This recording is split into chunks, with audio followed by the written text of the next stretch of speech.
about you is that you have ambition to be great. My job is to coach you to get all that greatness out of you.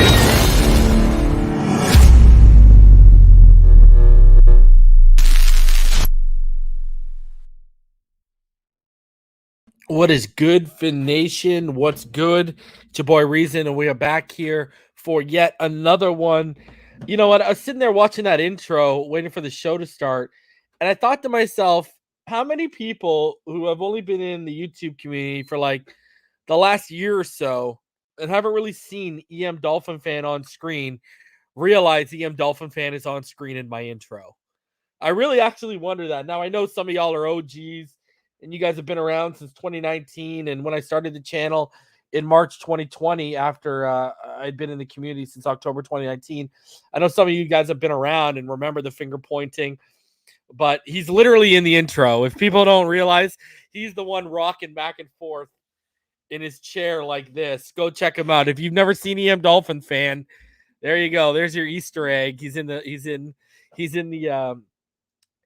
intro. I've actually wondered because I've had people back here like, oh, I've never seen what EM Dolphin Fan looks like. And I mean, so hilarious. Good stuff. What's going on, everyone? Appreciate all of y'all for coming out. Guys, we're not looking at Melvin Ingram. We're looking at Melvin Gordon. We're looking at Melvin Ingram. I know someone got that screwed up. And any updates on Gordon? Do you mean Reuben Foster? No name Fins YT? All right, here's what basically the conclusion I've come to. Oh, hey, Rhonda, it's been a while. Hope you're doing good, man. It's been a minute, Rhonda. Hope you're good. Here's what you can basically chalk up to with Reuben Foster. I had a talk with someone today, and what they said to me made a ton of sense. So I'll just regurgitate it for y'all. There's no rush. See how the draft falls. Not like teams are lining up to sign him. Because I was personally like, you know what? What's the update? Give me the update on Reuben Foster. And I was just basically told, there's probably no rush right now. Teams aren't lining up for him. Veteran minimum at max. And they want to see how the draft plays out. And I was like, oh, okay, well, yeah, that makes sense. I'll take that answer. So that's what I was told on Reuben Foster. We'll get into Melvin Ingram in a sec here. Now, I know the Debo stuff is starting up again today because Debo, I guess, his boy on Instagram posted like, if it ain't 25 million, we ain't talking or something. I don't know. Something like that. And it's a picture of his Debo and his boy. Listen, I'm letting the Debo come to me. He's going to be a Dolphin by 2023. I'm like, if the 2023 offseason was tomorrow, he'd be a Miami Dolphin. So as of April 12th, 2022, in the current situation and climate Debo finds himself in, he would be a Dolphin. Now, again, the course of the next,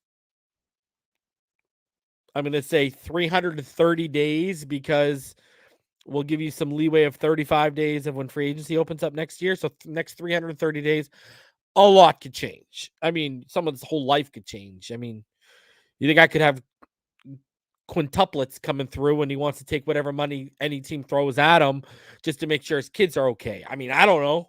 Things happen.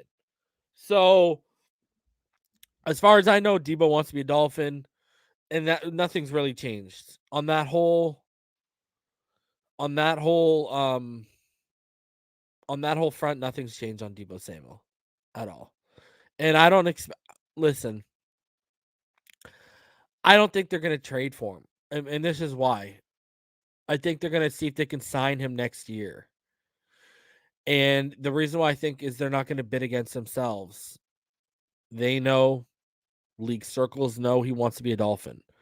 So why are you going to bid yourself? And like I said last week, look at the foresight of the plan, the vision of this plan of how they want to stabilize this franchise over the next couple of years is literally unfolding in front of your eyes right now. It is this year, use the money we have at our disposal, bring in a nice talent influx to help the offense while using other money to retain our defense. Okay. So we brought back basically the same staff with Surtain and Madison added to it and a couple minor changes on defensively. Then we brought in a whole new offensive staff. We've added 2 guys on Hall of Fame trajectories in Terron Armstead and Tyreek Hill. And then they've added a bunch of smart moves with Connor Williams, Cedric Wilson, Alec Ingold. Love that move. Et cetera, et cetera. Chase Edmonds, whatever, right? Okay, so they made all these other smart moves. It is spend the money now, influx the talent next year through the draft. That's what this is coming down to. And it's not just about Shanahan and Lynch not wanting to pay him Topher. There's a disconnect between him and Shanahan. They don't have the relationship that he had with McDaniel. Right? I don't think Shanahan covets Debo as much as McDaniel did. Yeah, smash that thumbs up. Appreciate you, Jamie. Appreciate you, LaFama, for stressing that. Smash the thumbs up. Already 250 of you in the room. Listen, I don't know what's up with YouTube. It took me like 20 minutes to get this StreamYard started. YouTube's on some weird funkadelic stuff today. I don't know if it hit notifications. I don't know what the deal is on that. I never really asked you guys to do this, so I'm going to ask you one time just because I don't know how the notifications are. Share this as much as possible right now. Let people know, because I don't know. YouTube, and then I looked into it, and YouTube's been all wonky today, so I don't know if it hit y'all notification boxes or whatever the case may be. But I would appreciate y'all sharing the link, et cetera, et cetera. Just because YouTube's weird today, and I don't know what's going on. So we got stuff to go over today. Obviously, Melvin Ingram came in for a visit. We'll go over that and why I think it's a fantastic fit. Then I do want to talk about Dan Orlovsky. Dan Orlovsky had some interesting stuff to say. Now, he's realistic. He doesn't think we'll win the Super Bowl. He doesn't think Tua will win the MVP, but he said some interesting stuff. The Dolphins had another visit today. So I want to talk about that. They brought in a outside linebacker from Cal. Bleacher Report actually graded our offseason thus far up until this point. We'll go over that. Justin Reid, formerly of the Draft Network, one of the best guys out there in terms of draft, who now works for ESPN. He put out his first 7-round mock. I'm going to show you guys what he was thinking and why I disagree with part of it, and I don't know what he's talking about. And then yet another a former Illinois player came in and had a visit with us today. And I actually I got some hope to pitch to y'all that Nick Hicks from Perform was having a little not even a Twitter back and forth, just a simple Twitter discussion with Omar Kelly. I want to show you guys exactly what was being said. And then a little more. I know I talked about it yesterday, and I'm going to continue to shoot it down. Again, don't shoot the messenger. I just bring you the news. I want to talk. There's some more information on the whole Brady Miami stuff. So I'm just going to show you guys that. Again, listen, I had a whole conversation about this today. Shout out to the homie Todd. We had a whole conversation about this today. And listen, this is the dumbest thing in the world, right? This whole Payton and Brady package. All right, listen, let's break a few things down. Sean Payton. The Saints wouldn't even give us permission to talk to him. What are we talking about? Sean Payton's going to be a Dolphins head coach. We couldn't even get permission to talk to him. All right, number one. Number two, Tom Brady. We would have had to trade draft capital for this guy at like 44, 40. And I'll go further into this when we go over the article and stuff. Well, if we're giving, and Bruce Arians said, I want 4 or 5 first-round picks. Are you crazy? Listen, I get what he's done, but I don't care about what he did 2 years ago. I don't care what he did in his 30s. Giving up draft capital for 45-year-old, 44 going on 45-year-old quarterback is asinine. Sorry. And if we even considered that, Oh my God, I don't even know what to say. So I think it's absolute nonsense. We'll talk about it. I bring you guys the info and I give my opinions on it. Listen, I'll stick to this, and this will hold true through this. Go draft my boy Will Levis out of Kentucky. Don't go and sign no 45-year-old quarterback. Please stop. I don't care what he's done. I don't even think Lamar Jackson is a good passer, and I would be more on board, even though I'm not on board, with them trading multiple picks and paying this guy money because of his age. And I don't want that at all. I think Tua is going to give us top 12 play, so it's all going to be a moot point. But the fact that the narrative has just switched, stop. All you guys have done is taking out Watson's name and slot in Tom Brady's right now. It's the same thing all these haters are doing with the whole Teddy Bridgewater thing right now. All they've done is slide out Brissett's name and put in Teddy Bridgewater. I'm gonna tell for those people who don't understand football and how it works. I'm gonna break it down to you why Teddy Bridgewater is not going to be the starter out of camp. Okay,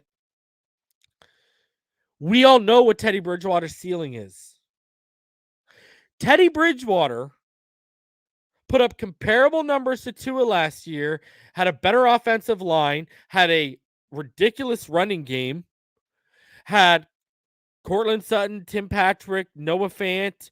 Oh, yeah, and Jerry Jeudy for a little bit when he's not injured. Stop this right now. That guy had a far better offense and competent offensive coaching staff than Tua was given, and yet Tua put up comparable numbers. What does that tell me? That tells me if Tua was on the Broncos, he would have had better numbers than Teddy Bridgewater. We already know what Teddy Bridgewater's ceiling is. That is why he will not be starting. At best, you've seen Tua's floor. So stop with this whole sliding out Jacoby Brissett's name and putting in Teddy Bridgewater's name. Y'all saw how when y'all tried to hitch your wagon to Jacoby's a better starter. How'd that work out for you? All of you that said, I'm going to say the same thing to all of you that called Josh Rosen a franchise quarterback.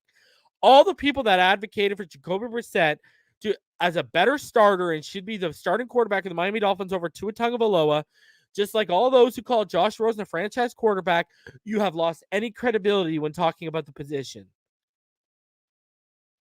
You have none whatsoever. And, logic leads me to believe you had none to begin with if you were making those takes.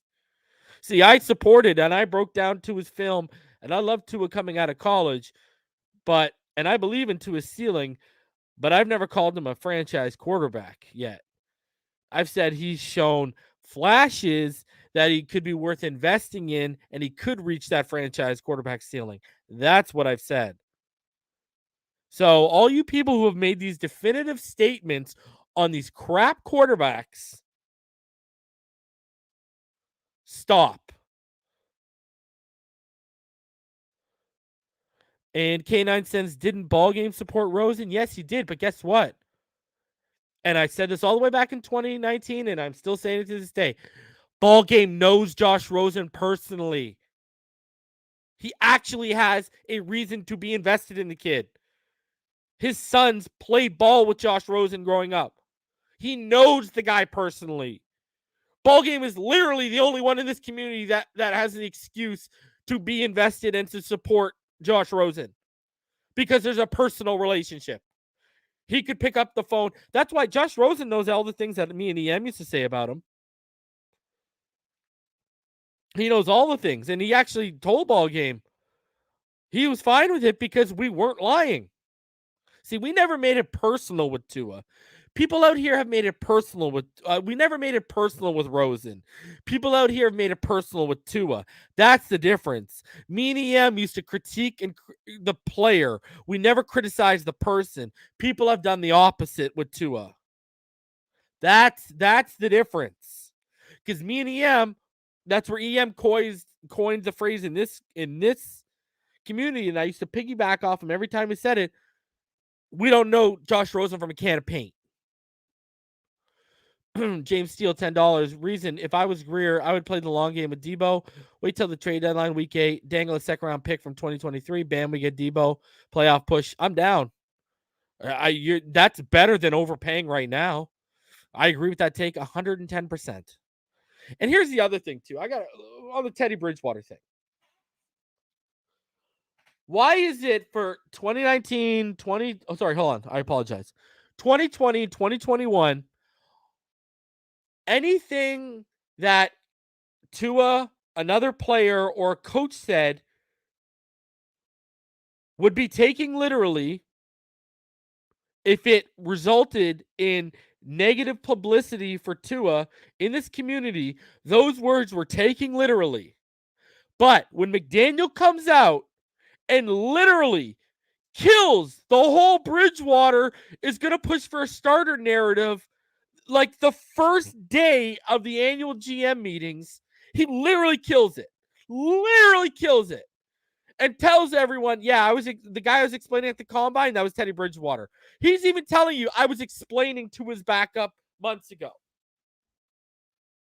So even he's telling you what the deal is.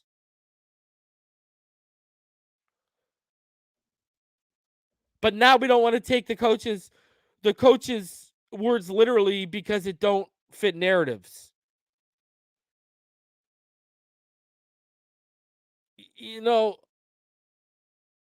I don't get it. I don't get it.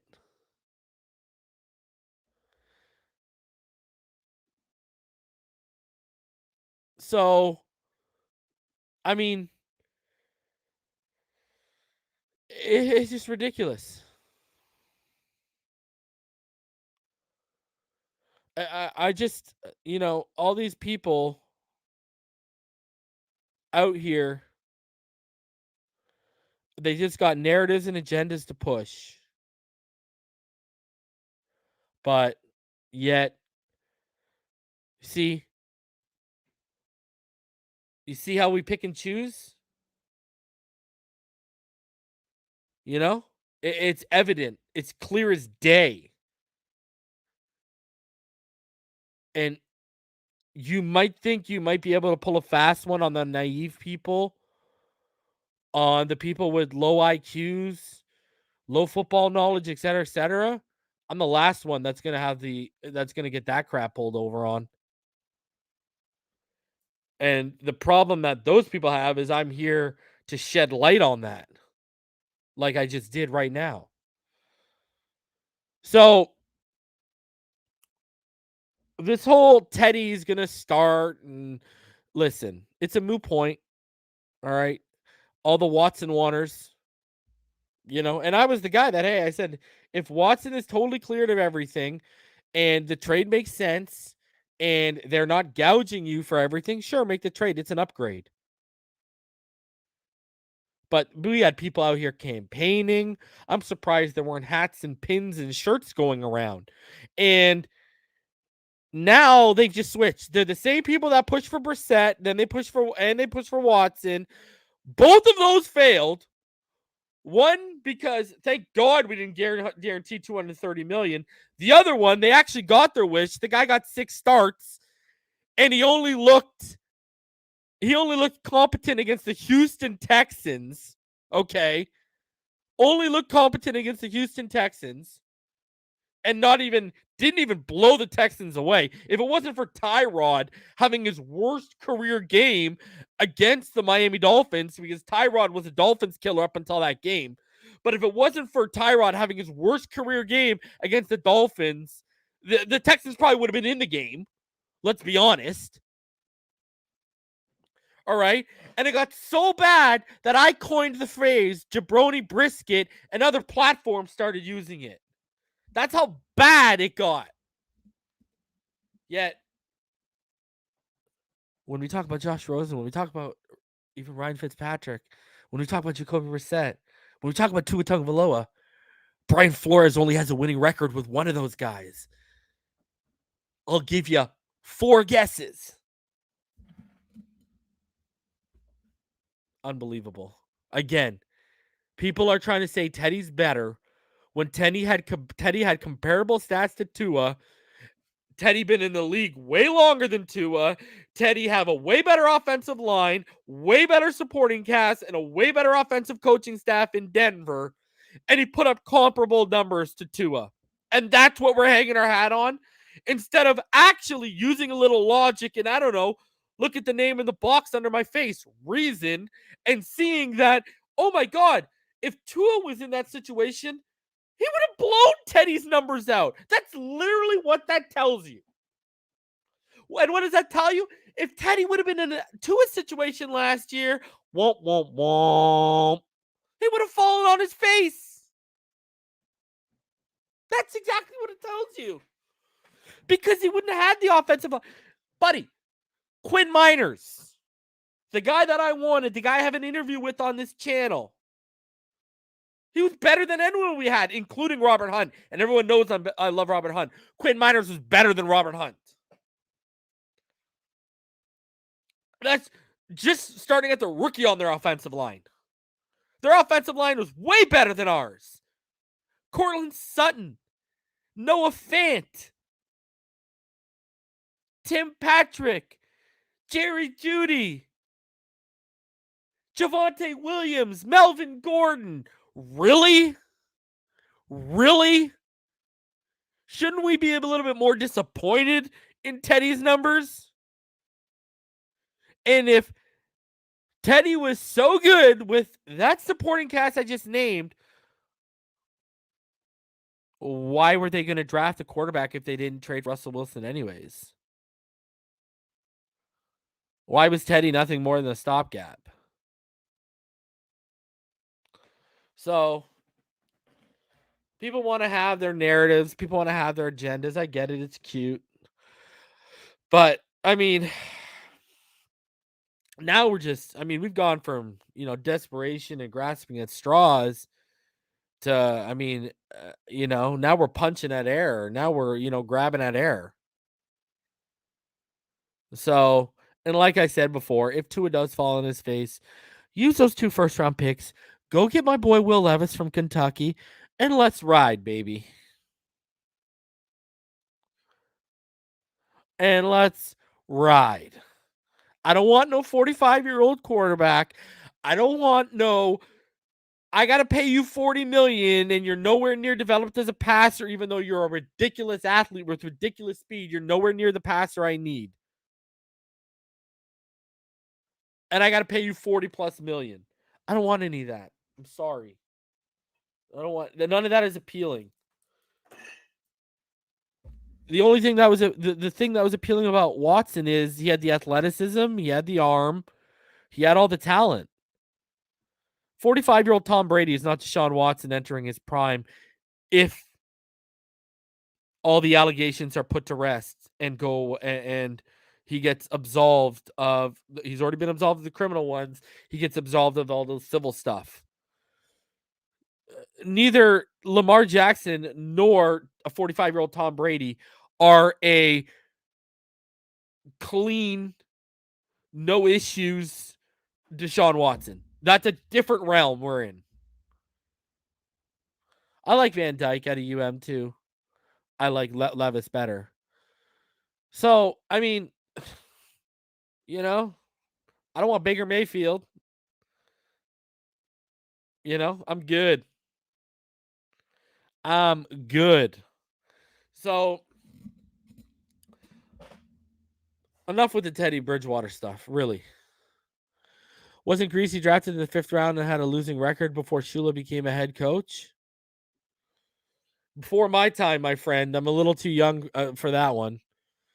But I do. Yeah, no, Greasy was a 1st-round pick, my friend. I do know Greasy was a 1st-round pick. 110%. I know Greasy was a 1st-round pick. Yeah, number 5 pick. Yeah. Exactly, he fins. Yeah, he's a number 5 pick. Yeah. But guess what? Tua don't have a losing record before McDaniel got here. That's why I talk about that winner's DNA. How do you win with all that around you? Do you know how many exactly conflict? The Dolphins are doing for Tua what the Chargers did the first year for Herbert and what the Bengals did for Burrow last year.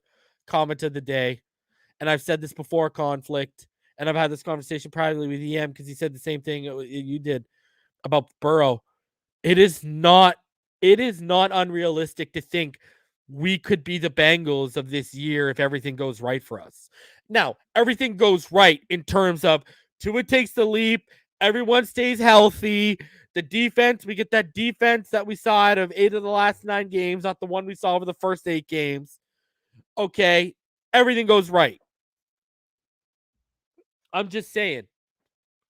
I do think we have the makeup of a line that's going to flirt with. I think, let me put it this way. The Bengals line last year was 22nd in the NFL. We can be 22nd in the NFL this year. I think we can, if you want my honest opinion, I expect this line to be the 18th to 20th, 22nd best in the NFL. That's what I expect. Because I got to see Dieter and Jackson or Eichenberg at the right tackle take the next step. So right now, I'm expecting 18 to 22nd best offensive line in the NFL. And that's going to be, that's enough for me, baby.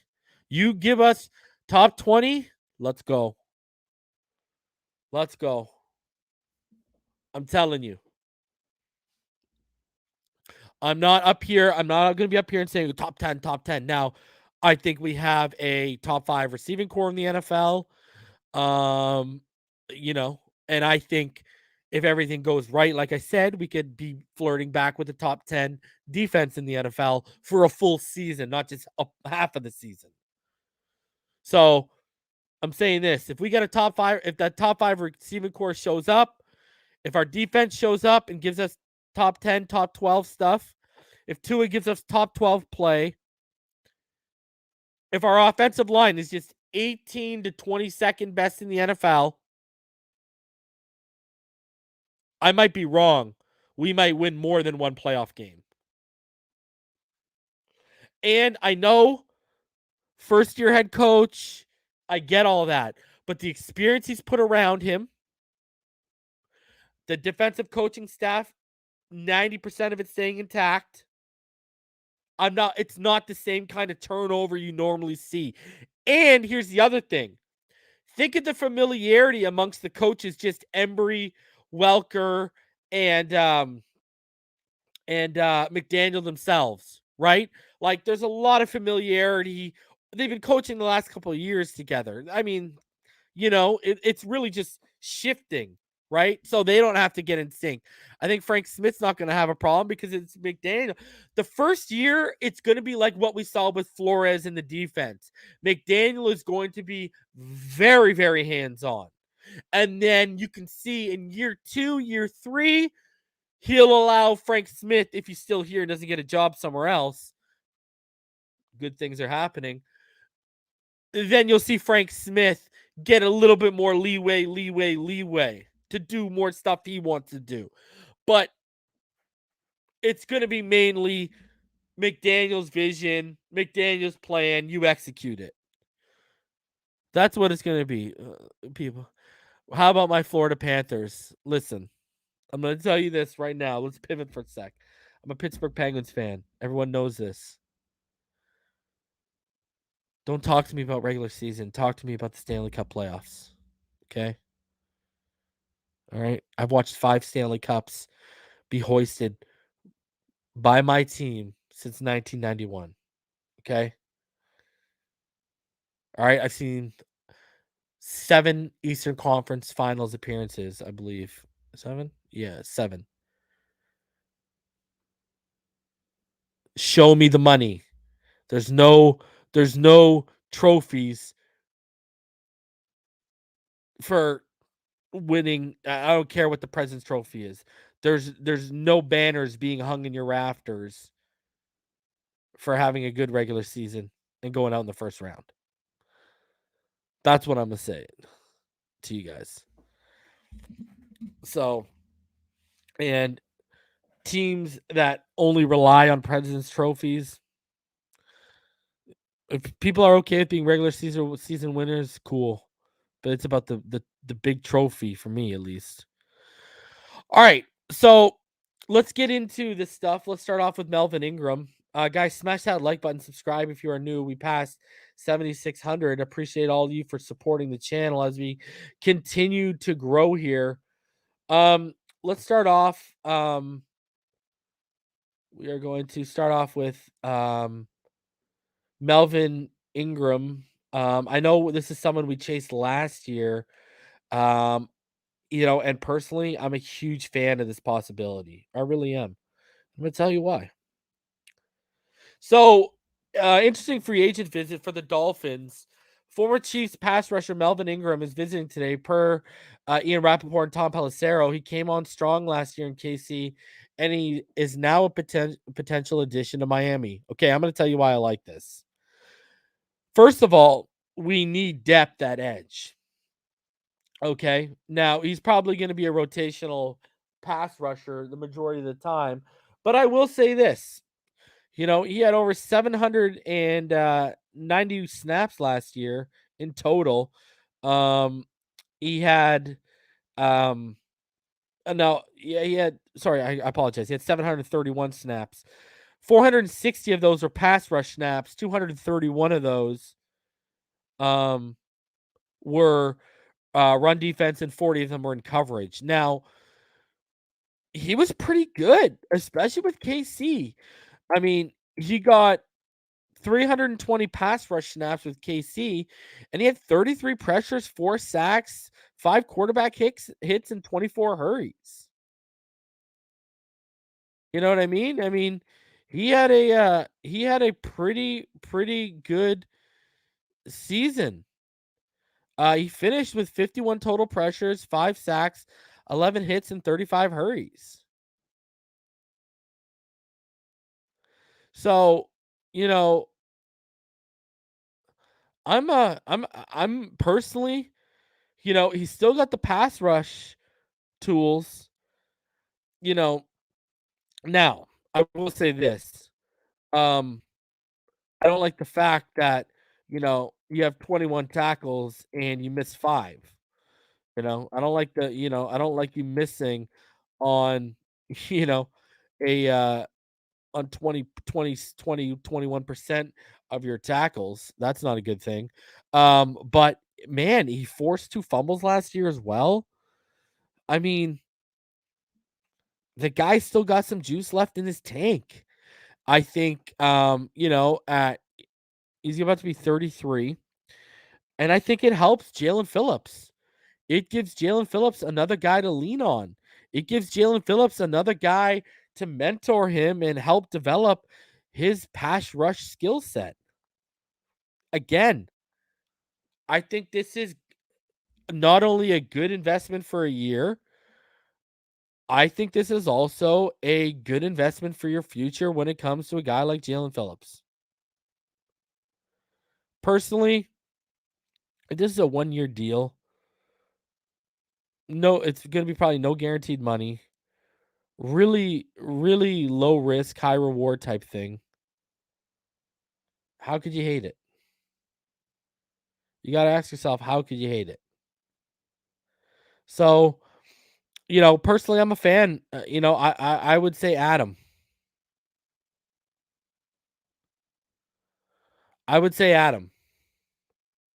Sorry, yeah, he had 2 sacks. I apologize. He had 2 sacks. So he had a bunch of assists. That's why I was looking at the assist numbers too. Personally, I would do it. I don't think it's a bad. If this guy's gonna come in on like a vet minimum, we have no depth. Who's our depth behind Van Ginkel, Ogba, and Phillips? We don't have any depth there. And he's going to be used in rotational situations. It's not, this guy's not going to be a 3-down player.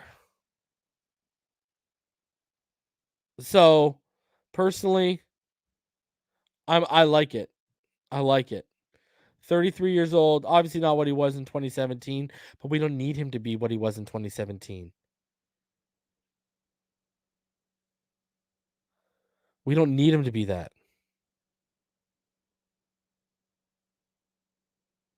So I'm okay with it. I got no problem with it. Go get it done. And like I said earlier, people ask about Reuben Foster. There's just no rush on Reuben Foster right now. It's not like teams are lining up. So Melvin Ingram on the cheap for some nice rotational depth. I don't hate it. I actually really like it. Another guy who can teach Jalen Phillips how to be better. Be a little bit more violent with his hands. He's going to teach him a better, he's going to refine his pass rush skill set. And if there's things he doesn't do well, that Melvin still has a nasty spin move. Melvin still got a nasty spin move. He used it a couple times last year. So he had 51 pressures last year. He had 33 with Kansas City, and he had 18 pressures with Pittsburgh. 2 sacks.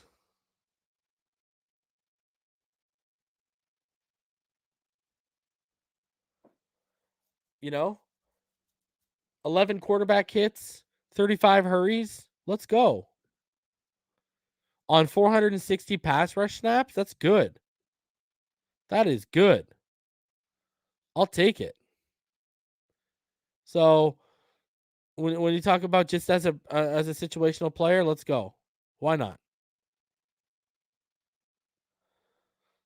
That's it. 1 year, low risk, high reward deal. Why would you say no to that? We need the depth. Are you going to find someone better at 224 or 247 to potentially add in the draft? No. Just take them. Roll with it. Let it ride, baby. Dan Orlovsky, obviously known huge supporter of Tua Tagovailoa. Well, he had this to say about Tua.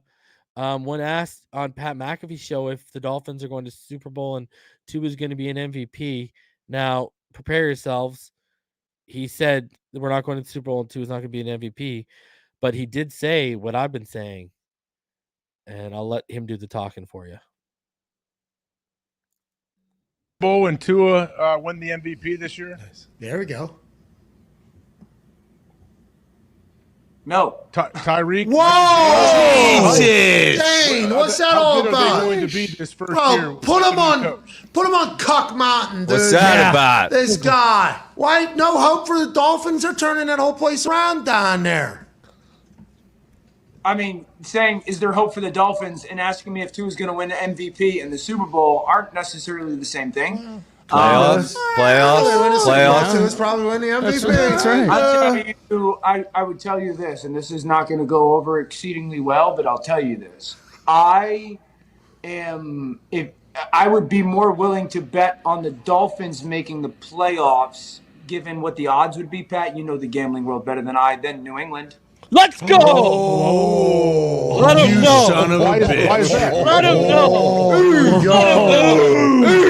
Dead. I think the world go. of Mike McDaniel, their new head coach. I think Tyreek Hill is a huge get. I think their offensive line is going to be a lot better than it has been. Their defense is still be stacked.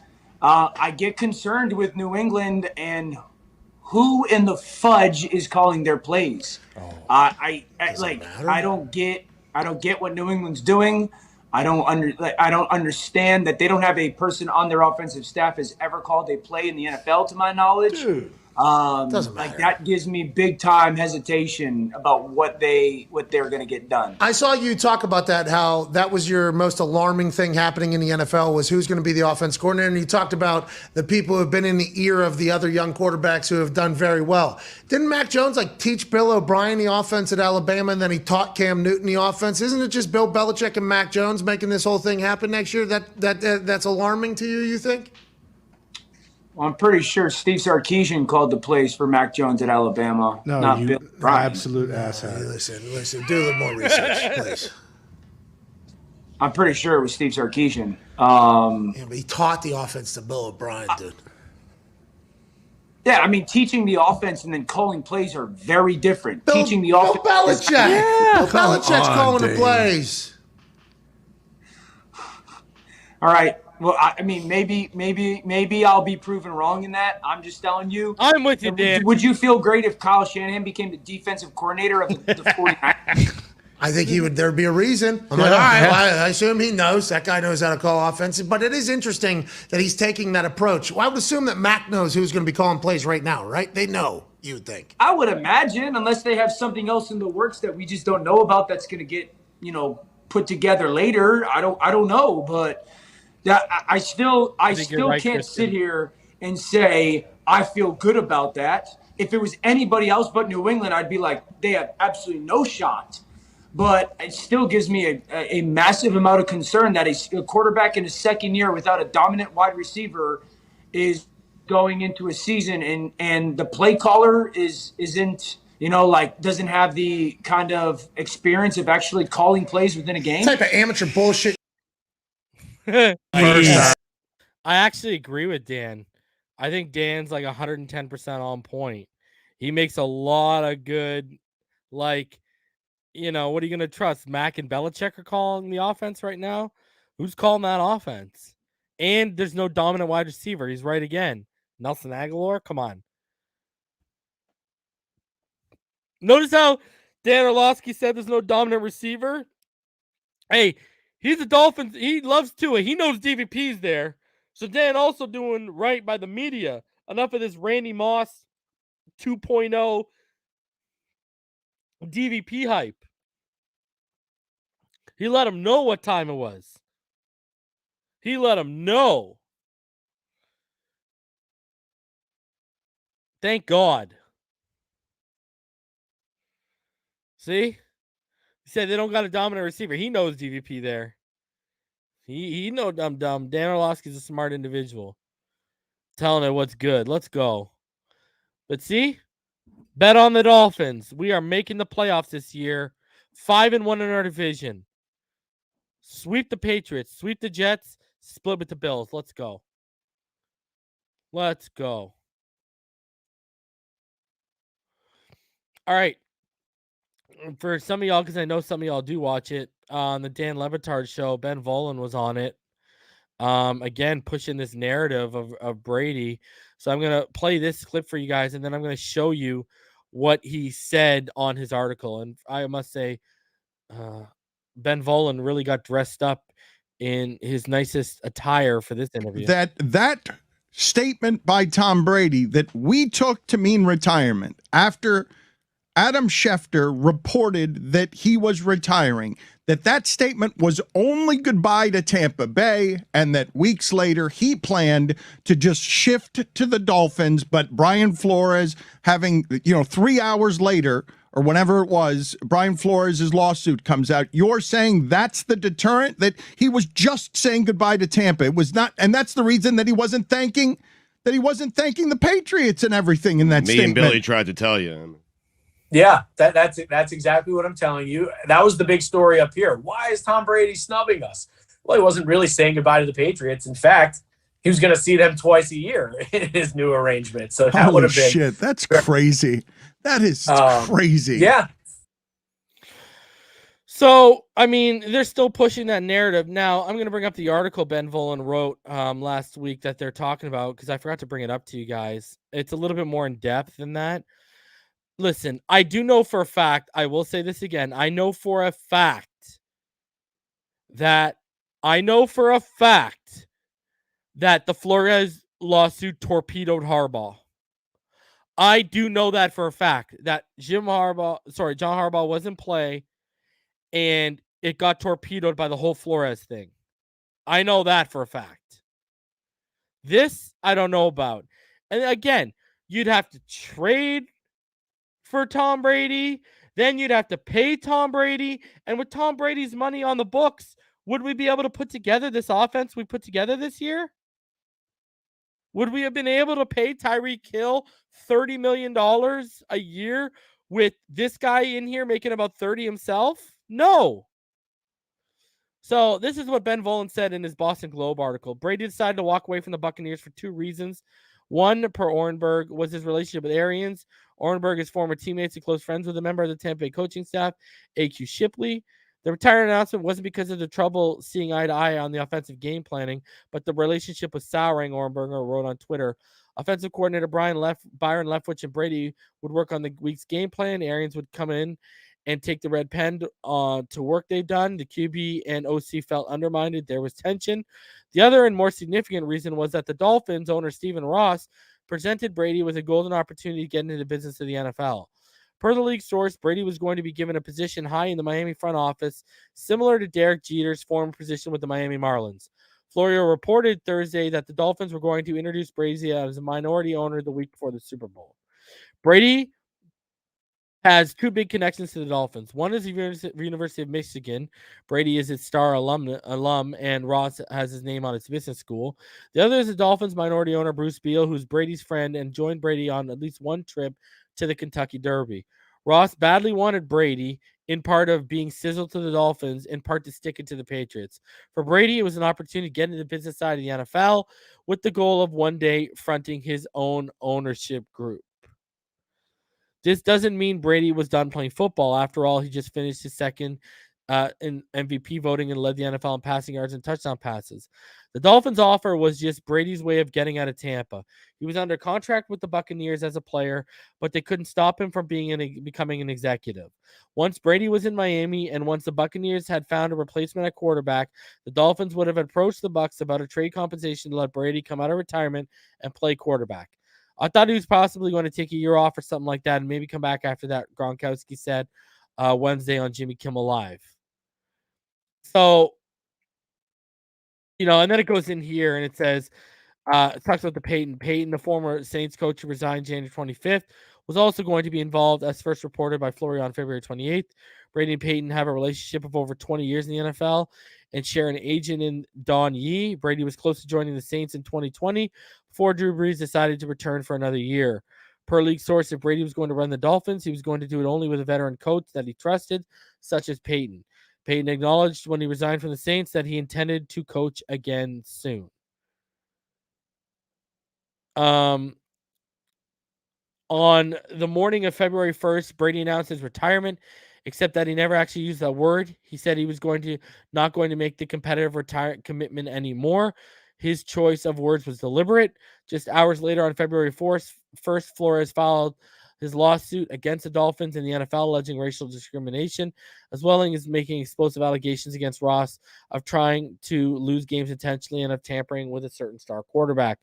The lawsuit messed up everything per source. The plan to hire a white coach and a white team president without going through the Rooney Rule probably wouldn't fly once the Dolphins were sued for racial discrimination. Flores' accusations of tanking and tampering put the issues of cell phone and discovery at play for Ross and Brady. The lawsuit simply brought too much heat on the situation, and Ross and Brady had to call off the arrangement. With his plans to the Dolphins blown up, Brady was left with two choices: stay retired without knowing what he was going to do with his life, or return to football. The decision was obvious, but Brady had to clear some things up in Tampa first. So, again, listen, here are my thoughts on this situation. First of all, the Saints weren't taking the phone call with us. Even still, if they would have taken this phone call with us, you would have had to trade draft compensation for Sean Payton. Then you would have had to trade draft compensation for Tom Brady. Would you have had the compensation to even make the trade for Tyreek Hill, let alone had the money to pay him $30 million a year? Would you have been able to bring in? You probably wouldn't have been able to bring in Terron Armstead at his money. But this team would not look the same plus Tom Brady and Sean Payton right now is what I'm saying. They would have been giving up compensation to get both those guys. Jalen Waddle would be wide receiver 1 right now.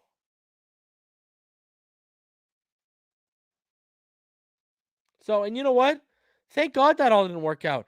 I'm happy with how it worked out. I love my coach. I love the team he's built. Like I said, this team that he's building is beyond Tua. I think Tua is going to give us top 12 production, but if he doesn't and they move on from him, we're setting the next guy up for a bunch of success that Tannehill was never set up for, that Tua wasn't set up for when he came into this league. All these quarterbacks we've gone over the last 20 years have never been set up with this team like the next guy could be if Tua doesn't succeed this year. So I love it. It's bigger than one player.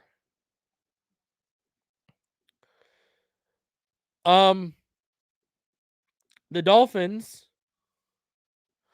they brought in Ingram like we talked about, but they're also bringing in Cal linebacker as they look for developmental pass rushers. Cameron Good to the team headquarters, and that is according to a Golden Bears source. Good was highly productive in 4 years at Cal Berkeley, but is considered a potential late-round pick at 6'4" and 240 pounds. He started 37 games during 4 seasons and had 172 tackles, including 36 and a half for loss and 20 and a half sacks. 2 interceptions, both were returned for touchdowns, 2 forced fumbles, 2 fumble recoveries, and 13 quarterback hurries. His 20 and a half sacks are 24th most in the conference since the Pac-10 became the Pac-12 in 2005. In 2021, Good was named second team All Pac-12, closing with the season with 45 tackles, including 8.5 for a loss, 6.5 sacks, and 4 passes defended. He was considered one of the nation's top defenders who wasn't invited to the NFL Combine. So per his pro day at Cal, he had a 39-inch vert, which would have been 7th best amongst linebackers at the Combine. He had a 4.58 40-yard dash, which would have been 12th best at the Combine, 6.91 3-cone, which would have been tied for first, and a 4.29 20-yard shuttle, which is fourth. So I love the short area explosiveness and the athleticism from his pro day is really good. Some consider Good ideally suited for outside linebacker in a 3-4, which would be great depth for us. So this is clearly a guy they could be targeting around 224-ish or so. The Dolphins play a 4-3 and use 3-4 alignment at times. And then this website says plays fast, flows with the action, showing lateral agility and short area burst, good instincts and awareness to find the ball, reads the quarterback to anticipate. It's filmed out frame with good thickness and plays at full speed at all times. An active motor, physical tackler. I actually haven't watched Good. On the flip side, the website says lean limbs, needs to be stronger and add bulk to his frame, must learn to use his hand to be blocks. So I don't like when you can't shed blocks with your hands.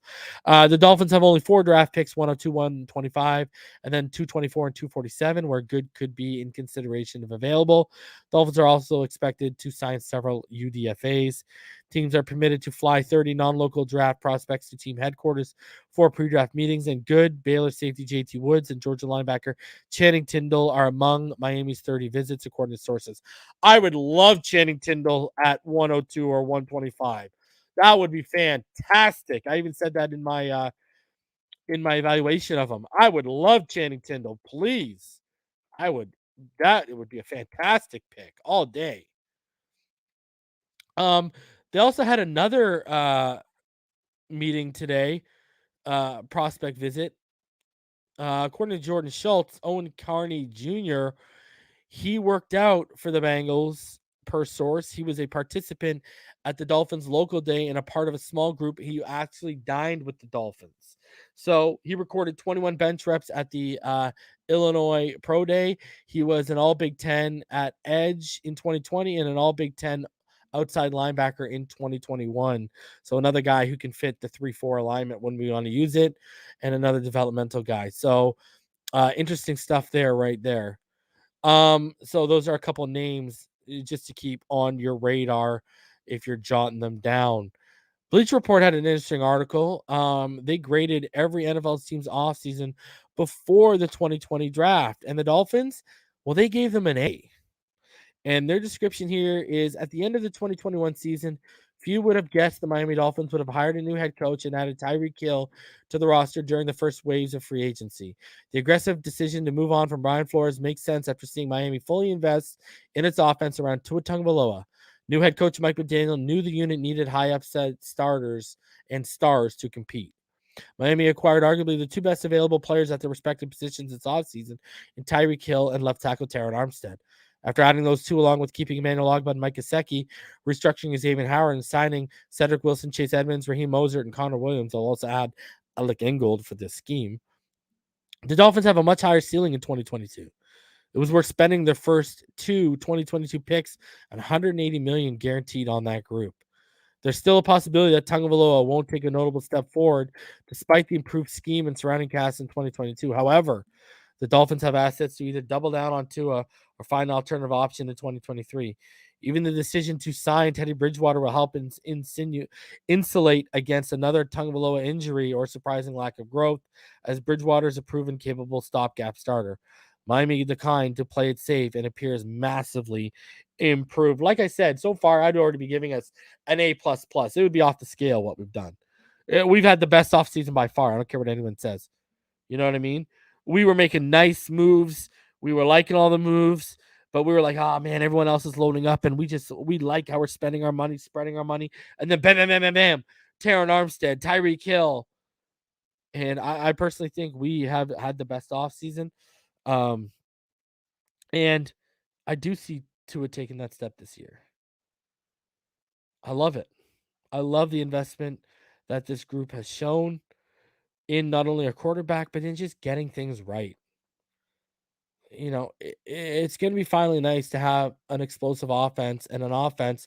Man, we haven't had a real home run threat since who? Like a consistent home run threat? Because J.J. was one season. We haven't had a consistent home run threat since Ricky. So it's going to be nice to have that, man. I'm really hyped.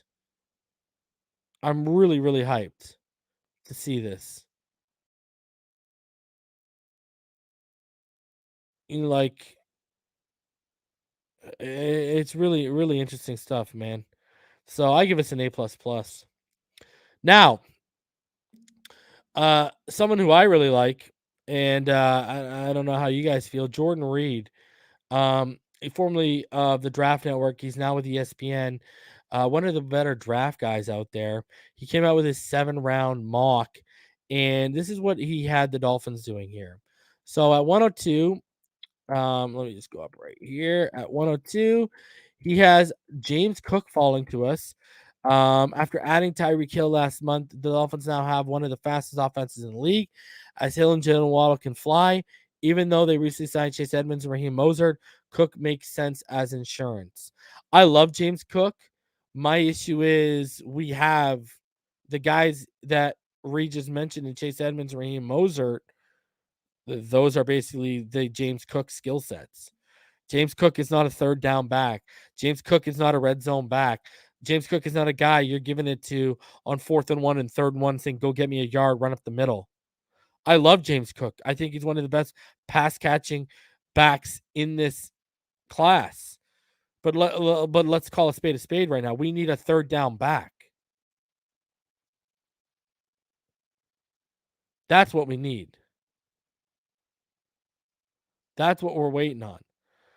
That's why I took Devontae Price out of FIU, at 224. He offers more. Sincere McCormick in the 200s is more of what we're looking at right now. So I like James Cook. I wouldn't be mad if they took James Cook. It's just that's not what we kind of need right now if we're going there. You know what I mean? So, and then you look at this, like Darian Beavers, linebacker Cincinnati. We need him more right now at middle linebacker than we need a running back. Anyways. And then at 225, he has us taking Donovan West. Now, my center big board will be coming on Friday. On Thursday, guys, I will have Ryan Roberts on the show. And Ryan Roberts and I will be going over the draft. He's from riseanddraft.com, one of the best draft minds there is. Father is a Dolphins fan. He was on the show last year. He was on the draft show. Ryan Roberts will be on Thursday, so make sure you tune in for that. The most in-depth draft coverage for the Dolphins continues on Inside the NFL. You're going to want to be here for that. But Donovan West, he's a name you will hear on my big board in the top 5. I love him. He's got quick feet. He's got really high football IQ, really good technique and fundamentals, the hand placement, the footwork, and pass pro and run blocking. And again, he's been starting since he came to college. So I like Donovan West. Obviously, he's not perfect, and I'll go into a bit of a deeper scouting report on Friday when I drop my big board for y'all. But Donovan West, I like that pick a lot. I really do. Now, as we go here, we're going to go to 224. This is where I kind of start. I don't agree with this. So now we're at 224. Okay. James MP, center out of BYU. Not a fan. Now I know he's been in a high RPO offense at BYU. I know he's been a starting center. He's just got a lot of deficiencies for me, and we just took a center. You know, I'm playing Donovan West at center. I'm not playing my guard. So MP, you know, not a fan at this pick at 224. Doesn't make a ton of sense to me. Now I'd have to look and see who's on his board, who's remaining on his board, who would make sense. Just a quick look. Like, there you go, 236. You know, Sincere McCormick makes more sense. I mean, Darian Beavers at 102, at 125. Go ahead, take Donovan West, and then you take Sincere McCormick at 224. Makes more sense because that's what we need. Hell, Bubba Bolden. And then at 247, he has us taking Marquan McCall, nose tackle out of Kentucky. Again, a glorified UDFA. I mean, with Raekwon Davis on this team, Adam Butler, even though he's undersized, has shown the ability with New England that he can kick in at the zero tech. It would be an uphill climb for him. You know, I haven't done any work on him. I've just done a little research on him when I saw his name. Not an impact player. So really, you know, why are we taking two centers? Why are we taking MP and West? You know, not a very good mock for the Dolphins. Not very happy with it. Like the James Cook pick, like the Donovan West, but then a 224, and then it's just not smart picking from there. So, we'll see. But you know, I've already given you guys. I mean, Brandon Smith was on the board too. I mean, Brandon Smith or Darren Beavers at 102 if they're still on the board. I didn't see if Channing Tindall was gone or not. They make more sense there if you're going to go James MP at 224. Now, so and you know, I don't know. I wouldn't take a running back right now over a linebacker that can fill an immediate need. That's just me. Continuing on, a little interesting thing to give you guys a little bit of hope that I thought would interest you guys. Good exchange today by Omar and Perform today. So if you remember, Omar, you know, he kind of compared Tua to Baker. And so Perform asked, just wondering why Pac-Man and Ocho can convince you the Baker Mayfield comparison was dumb, but I couldn't. And Omar said, you know, the Mayfield Tua comparison centers on the national media is just waiting and watching for him to say to fail so they can say I told you so. It's not about skill or persona, but I do see how people miss that. I never thought about Baker's moxie being the reason the national media was so critical of him. Nobody can explain to me why the national media is so critical of Tua in year 2, coming off a potential career-threatening injury. And Perform says, but you didn't clear that up with them on the show. I would have appreciated if you explained what you just told me here, on there also. Though you sound understanding now, you've been uber critical of him. While even also highlighting his O-line has been awful and his weapons have been limited. So I guess what I'm trying to say is that I'm confused about your thoughts on him. One, I'm not super critical of Tua. I'm critical of all QBs. I actually like Tua and believe in Tua. I spent 2 years advocating for Miami to draft him. I think he'll be a good QB. Elite. My first practice ever watching him throw in person, the arm velocity was disappointing. I realized it would be an issue, and it has been. Doesn't mean he can't be good or it can't be addressed. That's your job. And this is what should get all y'all excited. Perform says that's fair. Direct correlation of the career-threatening injury, hip injury you talk about. But I will tell you, that problem has been alleviated. And I've been telling you, it's all been about getting the torque back, about getting that velocity back into his throws. We've shown you the video of that 40-yard rope. There are other videos that have been shared privately that show his velocity and torque coming back as well. So I'm telling y'all, believe in what he's saying here. The torque, the arm strength, the velocity, it's coming back.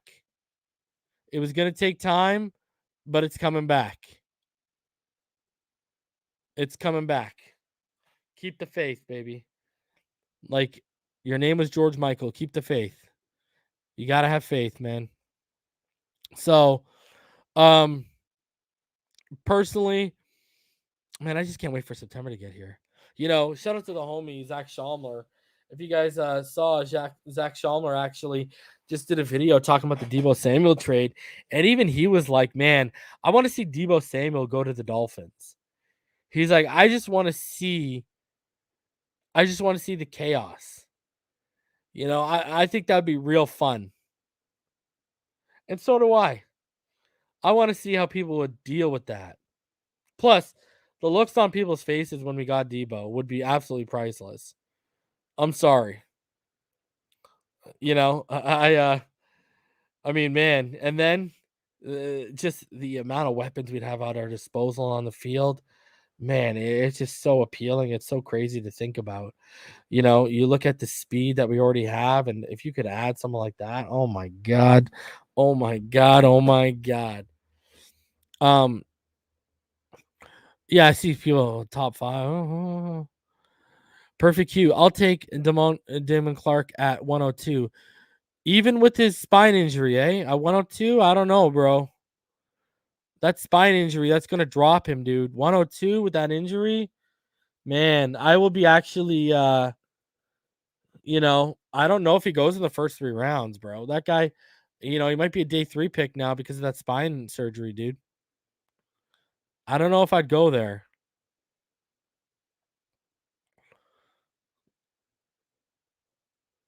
Super Typhoon says next year players are going to be fighting to get to Miami. I mean, hey, well, if you listen to the media, apparently Brady and Debo and everyone's fighting to get to Miami. I know Debo fighting to get to Miami. Yeah, perfect. Yeah. He's go look into it. He's got some serious injury going on right now and some serious surgery. So I don't think he goes. George Lyon, how the hell have you rationalized giving Brady a higher position than Marino? I agree with you, George. With the disrespect to Dan Marino. Unbelievable, isn't it? Unbelievable. I will say this, though. Dan Marino and Tom Brady as minds in the front office. Not Tom Brady on the field, but as minds on the front, that would be kind of interesting. You know? Do you think believing you meaning Leo Chanel will be that 102 reason? I pray, Tay. You know, Troy Anderson or Leo Chanel there, love it. I love Channing Tindall there. There's a lot of guys, man, that I love there. So it was kind of like receivers, right? But just shift it. I said in receivers from, 1 to 5, I was fine with any of those guys at 29. From 6 to 11, I was fine with any of those guys at 50. Well, here with linebacker, man, it was kind of like, obviously Nakobe Dean and Devin Lloyd, you got to pick them at 29 if they're on the board. But everyone else who you saw on that list, I was down for at 50, from basically 3 to 7. And then from, 7 to like 11-ish with Mike Rose and all these guys, I was down with that 102. So Tyndall, it's interesting. You see he's there, you see he's not. Same with Leo Chanel.